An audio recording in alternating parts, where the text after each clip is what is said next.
Okay, 3 videos at a time. Bit of an informal intro today. I've got quite a lot to cover.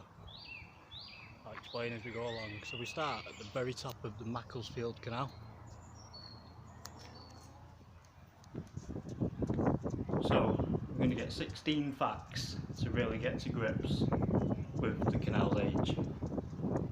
I began this journey around 4 years ago. I was looking at things around me like dams, old stone bridges, ruined mills, and found myself asking, wonder how old that might be and what's that for. I decided I would find out. Also the story of water and its importance throughout, well, every story throughout history. Even right back to the Romans, their roads follow near many natural springs. So that's one fact we've got there about the Romans. How old is concrete was one of the first things I wondered to myself. When was it first used and developed? And the truth is, it's the Basilica Maxentius of 4th century, that's 300 AD. It's the largest concrete building in Rome, or was. It's concrete developed by crushing and bonding tiny stones and a prehistoric ash from volcanoes ground together. I suppose you had water. So, an important section, as I was saying at the top. So the Macclesfield, which comes from Cheshire, so it's not part of the Great Manchester, UK. But I will film it one day, possibly.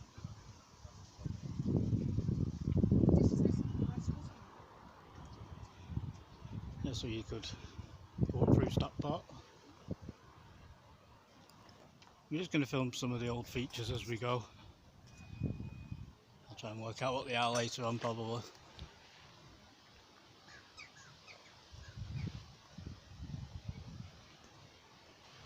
So we filmed the bottom section of the Peat Forest Canal. Interesting wall there. Yeah, so we filmed the Peat Forest. So this will be the final bit, but I'll use this as the start because you haven't seen any of the other videos. If this is the first one you've ever seen, if it isn't, hello again. Welcome to my channel, please don't forget to subscribe and like. And so we can start this old barn, which would have been part of the canal. And it even has a place for loading. That would have had waterproof cover at one point.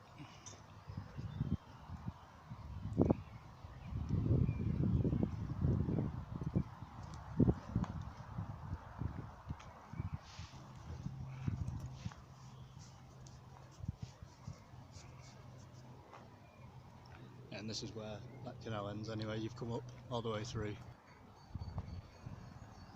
It's as old as 2nd century BC, and it's a Roman invention. So it's 2,250 years old, the first uses of the form of concrete. A strong form of concrete as well. Another fact, well, we're going to get some few facts as we go along. So we're going to step up. So we'll say that was 300 AD. So at the very start of the last 2,000 years, the first lathe for carving wood, which is a machine. Most things employ cogs.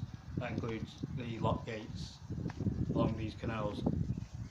So we'll explain how the gears are powered by either wind or energy of some description, an engine, which power gears, which run mills or run engines. So the most very important thing is machinery and cogs and gears and levers start to get developed in the early start of the last 2,000 years. Indian medical texts and a steam powered device.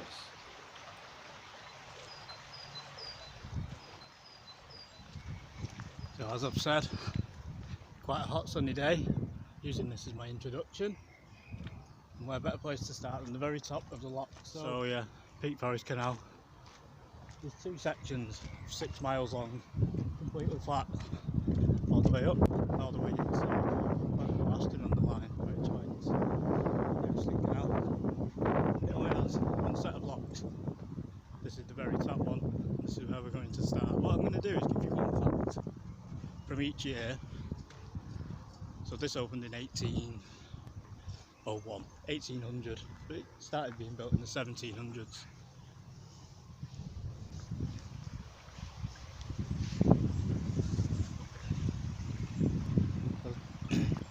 Basically today I'm just going to walk down all the locks, give you one fact for each lock. Things discovered in that day and age.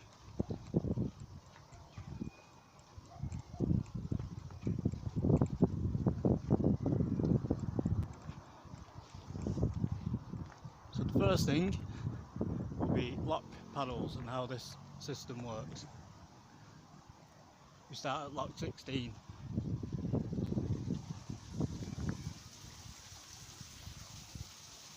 I always like to listen to the sound of the water. So that's leaking a little bit. So down there you can see paddles, those iron plates. If you open those, the water will empty out from that lock and your boat will drop down to that level.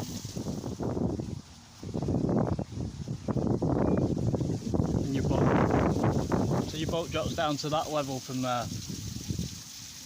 Then you can float through and you're into this bowl here.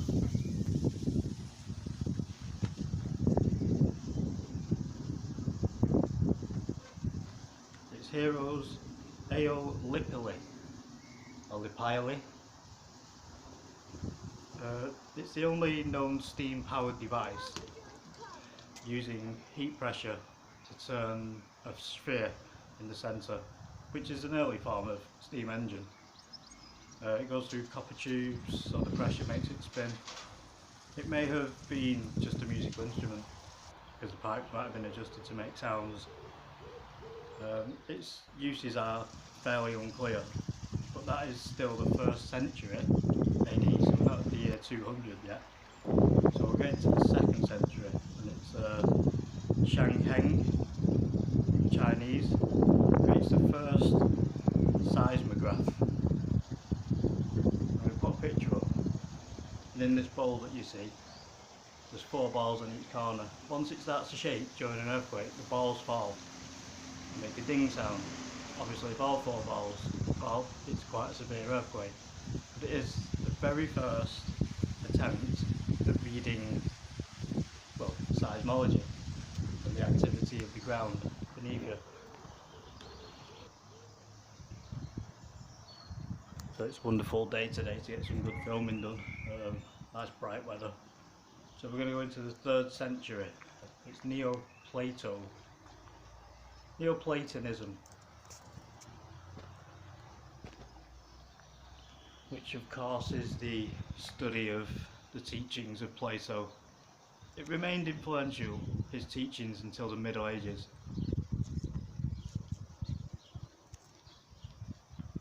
So, one lovely thing, people do like to stop and talk to you, but you know, they don't want to get themselves on video, they want to have a chat and see what you're doing and say, oh, it's lovely that.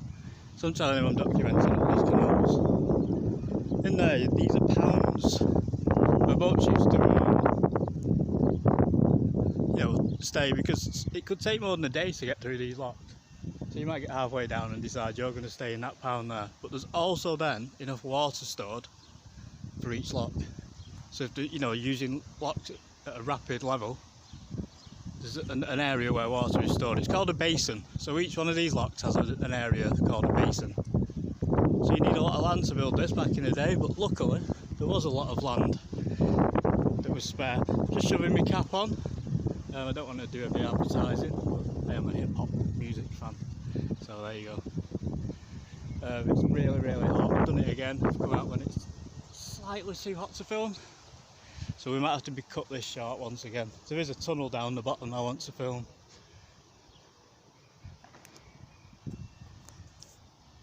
No, I'm just going to go for it because we're here, aren't we? So that explains the cap, but I don't want to get sunburned, do I? That's why I wear a collar as well. There we go, that's the basic principles of how they work anyway. And we're here, so let's go and film it all.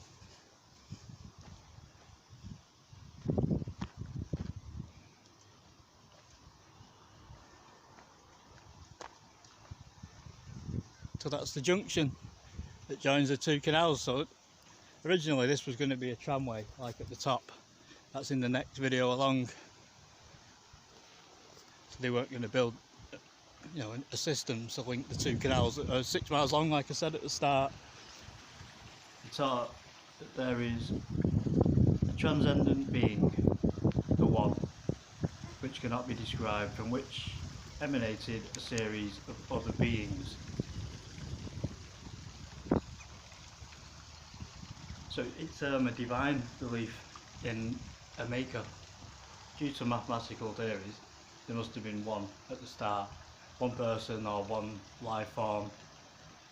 That is what Platonism is. Plato was actually famous for coming up with mathematical equations. Pi, the value of pi. Also the mayor cut drainage channels through swamps, so starting to create fertile landing lines like paddy fields. That's the first signs of that, 100 AD. Pi, the ratio of the circumference of a circle, has been determined at 3.125 by the Babylonians.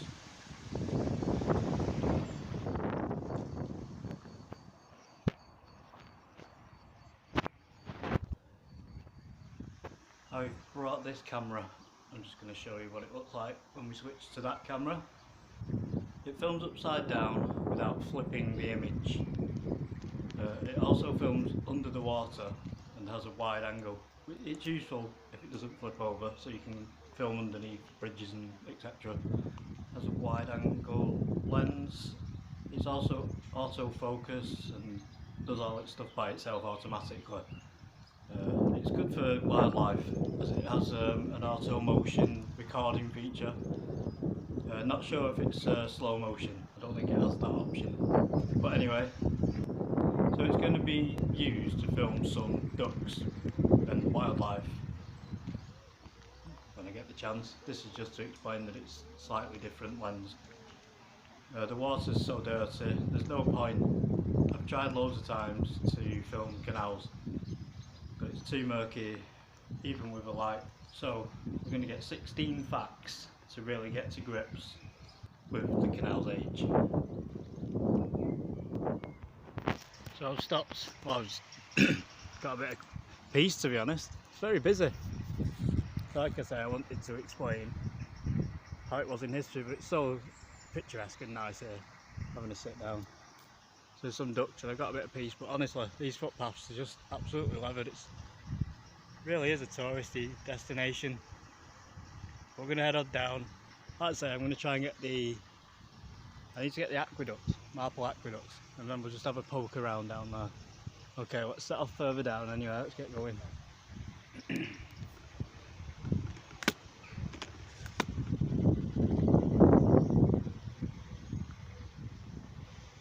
so I'll just stick my cap back on and away we go.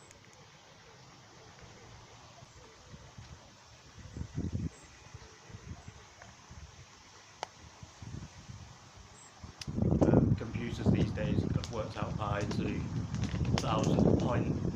The Greeks discovered a method of calculating it by using the sides of a polygon inside a circle. You know, 1,000 of a fraction. It goes on millions and millions of times. You can't get an exact equation for pi. Building with pedentives such as those employed in the Church of Hagia Sophia in Constantinople. It's a curved or concaved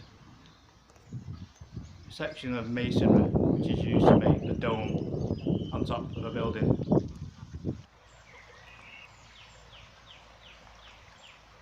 Royal Albert Hall, that's the one.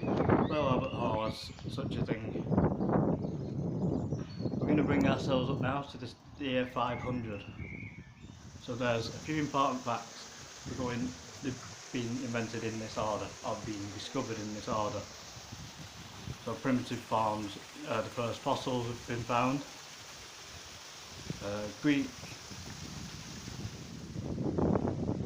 the Greek beliefs of ancient times that great minds create great things is now a belief too. So that leads to like specialist study in universities and colleges and teaching. There's a rainbow bridge over the side section of a Grand Canal. So our first canal is 500, the year 500. It's found in China. It's the Grand Canal from Shagan to Luoyang under the Xi dynasty, which joined up earlier small canals in its main section. The Pinshu Canal, which was 1,000 kilometres long, 621 miles, which is immense, completed in 605. It was said to have taken 5 million labourers to build. That's probably as great as the Great Wall of China.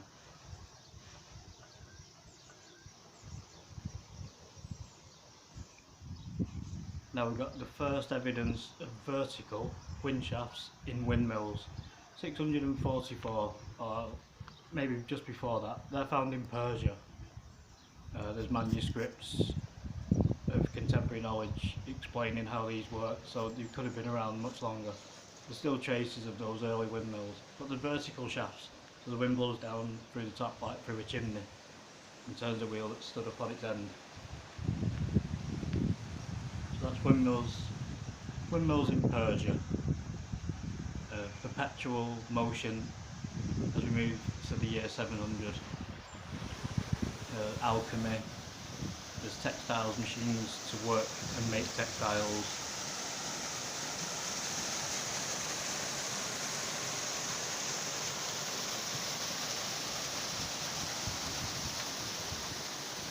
Clocks, measurement, tools to make measurements. Perpetual motion is now a thing though in alchemy. So they're trying to work out how things work. Alchemy is the changing of base metals into other things. So just over this side there's a guyt feeder. So that must start from the top, which I've only just noticed. I'm halfway down the locks. So that's what they're using to keep it topped up at this point, because they've had to remove the basin. That's it, where they built them new houses there, the new builds. So normally they would have been ponds like you saw further up, but instead they put a guyt system in, which keeps water flowing like all the way down to the bottom of the locks. So you've got water to fill them up with. The problem I've got today, somebody else is filming and a photographer who's behind me. I don't want to make a big obvious thing and ruin their pictures. So, like air, earth, gold, mercury, to purify and to magnet. So you can magnetise things, you can boil things, you can do certain things, but alchemy does lead to the first chemistry. So the actual science of chemistry that we understand today. Alchemy was first developed in the Hellenistic Egypt. It's the 1st century to the 4th century BC. By scholars, alchemy was advanced further by Arab practitioners in much later years. So perpetual motion is worked on. That's where a machine will run forever once it's set into motion. So a lot of people did wheels with weights on. That was the idea, and once you spun the wheel, the weights would keep it in motion by dropping down one end or the other. So I think we get the idea of how this links all the way down. Perpetual motion has never been achieved. An analytical engine also, something that just runs perpetually. It's seen by the laws of physics as impossible. You can get something very fuel efficient, that's the best you're going to get. Canals are pretty efficient, you pull by the horses. Then we get the Chinese edition of Buddhist texts, so religion is now starting to be translated into all different languages also. So the world's opening up slightly, and that's due to the fact that sailing's in its early days, but it is there. There's people shipping around the Mediterranean, etc. So we get through to the year 900. Let's do that, because otherwise we're going to run out of lock gates and time. So 1,000 years. Through the year 900, the symbol 0 is added to mathematical equations which changes the world. There's another episode further down in my playlist, and that's called The Tunnel. That's got an explanation of how mathematics was adapted by Isaac Newton, who was actually a mathematician, not a physicist, because physicists didn't exist yet. Leonardo da Vinci, of course, he had thousands and thousands of books of ideas about inventions and machines and how the world worked. As well as being an artist, he was actually a bit of a genius. So the symbol 0, mathematics.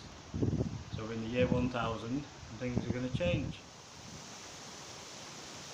1,000 years after Roman Britain. So I think the first discovery that's important is to understand what supernovas are. Weapon technology now starts to really become at the forefront. It still is weapons and the army and the military still get most of the funding in the world we live in. So we've got crossbows being worked on, cannonballs, the first fireworks or the first gunpowder. We are skipping over a lot, we can't explain everything. There's some Norman texts. I think it's the Battle of 1066 and Harold was killed. Anyway, one of the drawings has a picture of Halley's Comet. So we start to understand and notice the skies and the stars. Somebody is the explanation of a supernova, for example, trying to explain how it would occur, and they're pretty good at it. They reckon that the sun's so heavy and so hot it collapses in on itself. They get the basics right. So I'm trying to show you people who are a bit more advanced than we think they were. It just takes a long time for them to study something like the sun, obviously. Now it's easier. Black holes, things like that, they're really modern. Photographs of nebulae, I think they're our most modern achievements. But it starts way back then, our curiosity with the skies. We get up to 1100, windmills start to appear in Europe. The windmills that we probably know of that stand up and catch the wind and turn and grind flour, etc. The perpetual machine is still ongoing, but no one has cracked that. The first firework was fired. Gunpowder is now weaponized in China.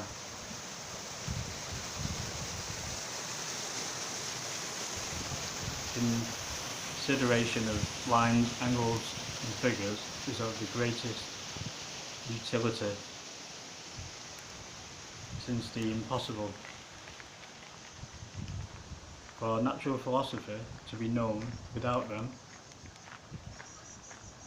is also an impossibility. So trying to link numbers with philosophies, we're explaining things, and basically science starts to be created. Also, one more, 1269, French scholar Pierre de Maricourt, he wrote a scripture on the properties of magnets, the power of magnets.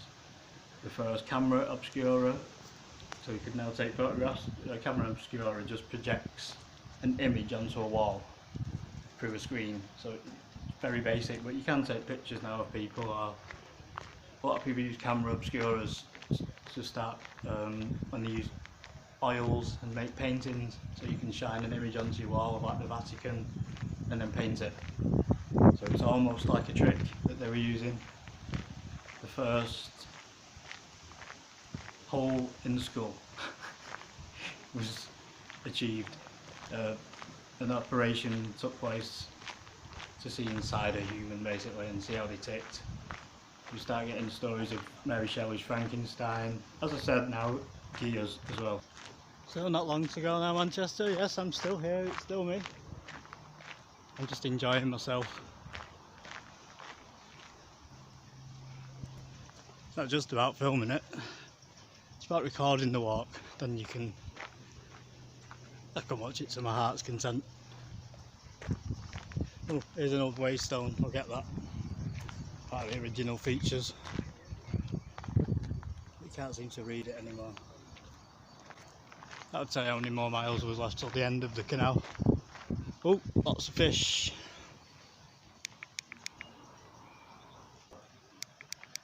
The ability to alter the direction of a force, that's what the gear is. Transmit it from one axis of rotation to another or trade force with movement. It's a vital aspect of many modern machines, yet such mechanical functions often rely on gearing techniques that are centuries old. So all the way from early gears in Greece, what was it, 230 BC, the Chinese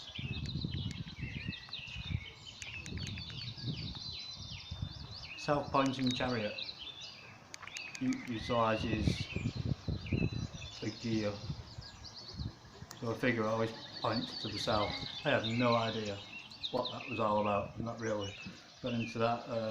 200 BC water wheels have been placed in rivers, Persian windmills as we've discussed, up to the Industrial Revolution really, where you've got steam locomotives. Bicycles actually come after steam locomotives, and then modern gear holdings, and so we can have smaller things like watches. Kilograms were created and weights and measures were adopted for basically to define laws. The Aqueduct, designed by Benjamin Outram. Its construction was supervised by local engineer Thomas Brown. The Canal Company originally considered a plan by American engineer Robert Fulton to use modern cast iron technology. Instead, they chose a Roman-inspired stone structure.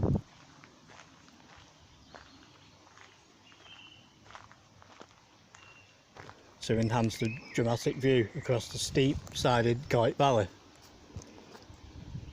The circular openings lessen the weight of the three great arches whilst retaining their strength.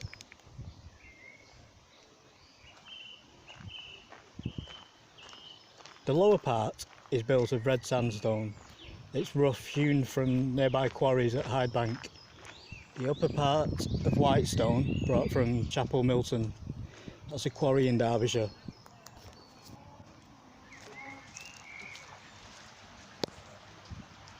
We found the first pocket watch, and we enter the age of discovery in the year 1500 to the year 1750, which is just before the very first canal, which is the Bridgewater Canal. So it's the era of discovery now. People have come up with a complete model of the solar system. They now believe the planet isn't flat, it's actually a sphere. People are putting this forward, though it's not, common belief. It's Nicholas Copernicus who first comes up with a map of how the universe, well, our solar system works. They only knew of Saturn. It's surprisingly accurate though, his first attempt at drawing our solar system. The anatomy, the story of our anatomy starts to be discussed. Why we have skeletons, why do ape skeletons look very similar to ours. There's measurements. The theodolite. The theodolite was used to measure vertical and horizontal angles. So I'm down at Lock 1. There's the old lockkeeper's cottage, which is now for sale, and I've not got a shot from this side. So this is the very last lock, or the very first lock, which joins the two separate canals, the Upper Peak Forest and Lower Peak Forest Canal. There we go, and we go into its very bottom basin. And like I say, we could have gone down the other set of locks into the Macclesfield Canal, but that would have led us in towards Cheshire, and I don't want to go in towards Cheshire because, well, it's Manchester, UK, so that just explains the link of how you get into Cheshire. It's very similar as well, the Macclesfield Canal, the locks, the systems, etc. Okay, Manchester, UK, 3 videos a time. I'm Stephen Goddard. Please like and subscribe to my channel.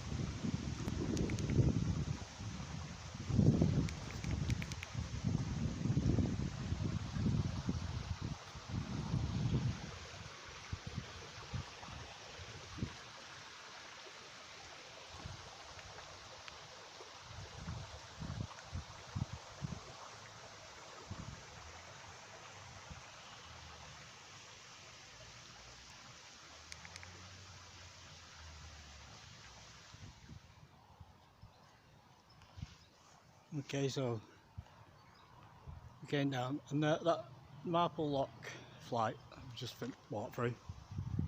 That's Aqueduct House, which tells me something. Very special thing. Can't believe I've actually got here. It's the last thing I'm about to film. It's the most recent thing I will have filmed. So you have to watch through all the Peak Forest playlist. So once I film this, I'm happy that I've filmed the entire length of the Peak Forest and the full explanation of how it reaches the Canal. So all there is to walk over Marple Aqueduct without getting dust in your eyes.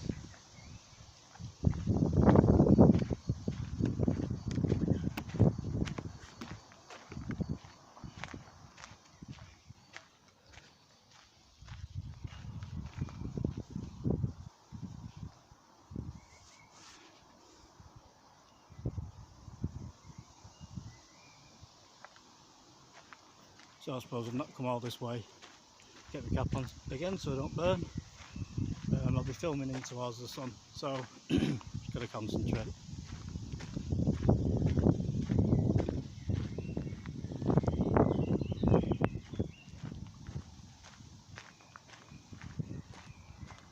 Okay. Yeah, good afternoon. Lovely air, isn't it? The theodolite was used to measure vertical and horizontal angles. Modern examples have telescopes so you can measure angles that are further away basically, but they still use them now to like map the seas and like build new buildings. Fossils are now explained, we can now date fossils as well.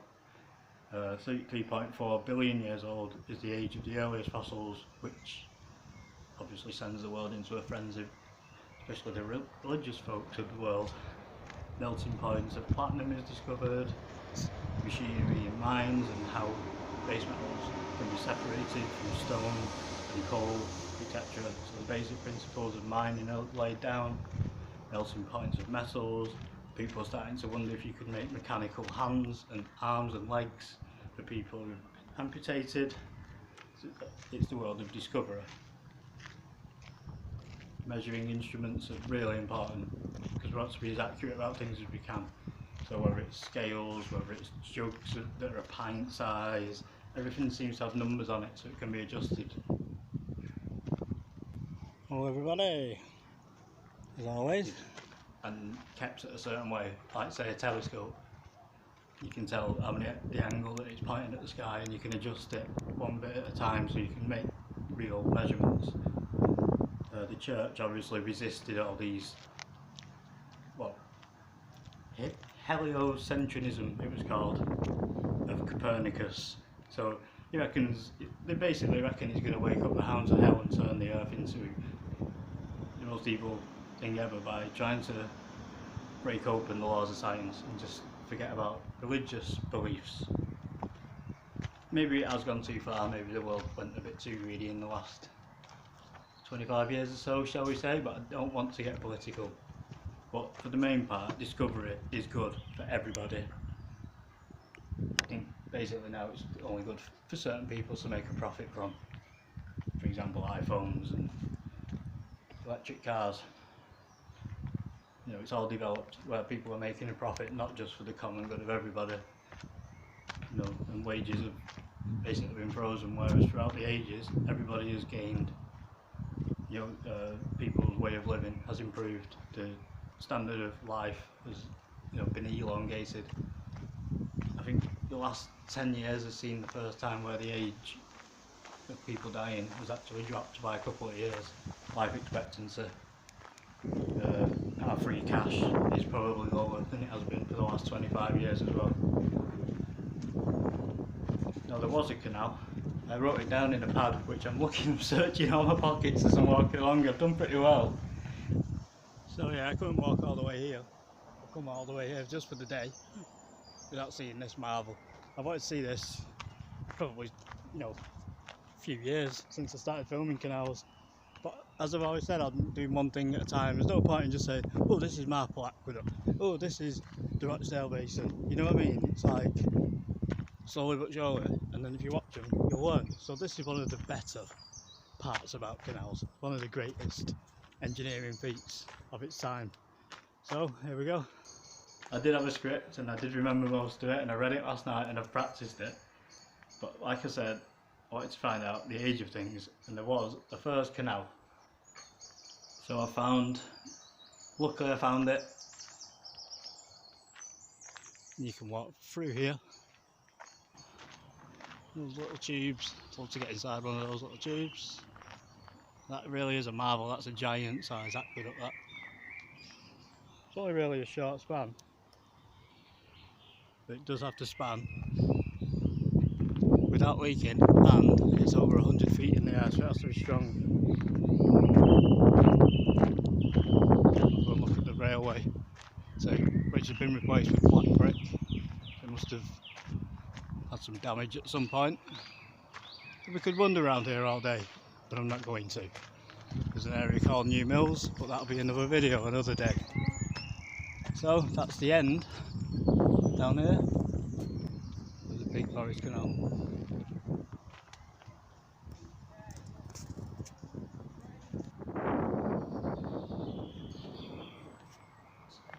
I was so shocked by how old canals were and how old concrete was and all these sort of things, and then thought, hang on, there's more to this.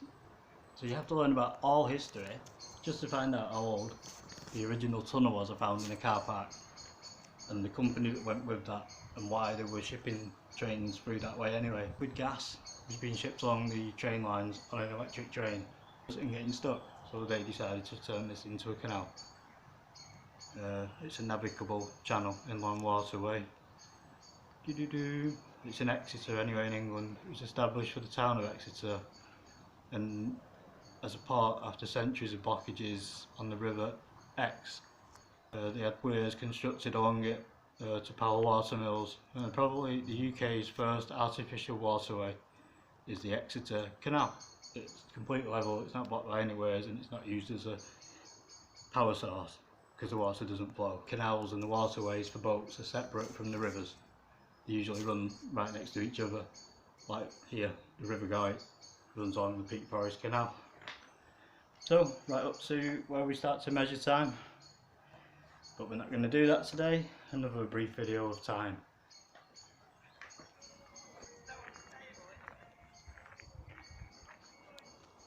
Peak Forest Canal can